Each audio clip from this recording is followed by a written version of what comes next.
Chris Mundy, McKillop Senior Campus, Port Macquarie.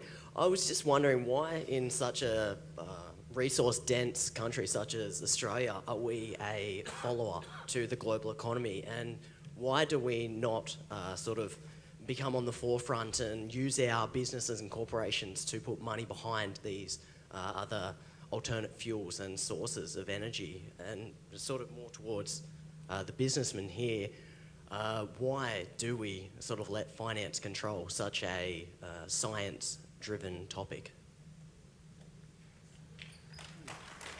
Gerry, do you want to have a crack at that one? Yeah, it's a great question. I'm not sure I can absolutely do it justice, but I think Australia has been built to a large extent on some fairly significant energy-intensive businesses, plus relatively cheap energy through brown coal and black coal, etc.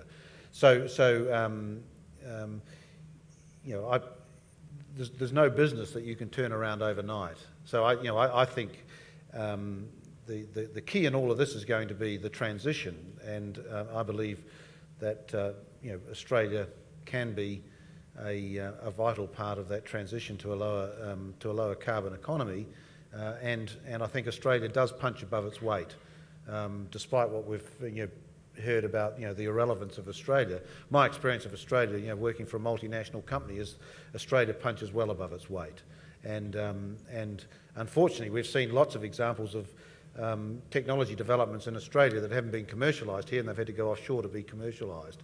And so I think a lot more could be done, but there is no point in trashing today's business overnight and believing that a new one's going to start up. You've got to manage a transition sensibly, and any response to climate change has got to recognise that there's a transition that we have to go through. The longer we wait, however, the more difficult that transition is going to be. I've got a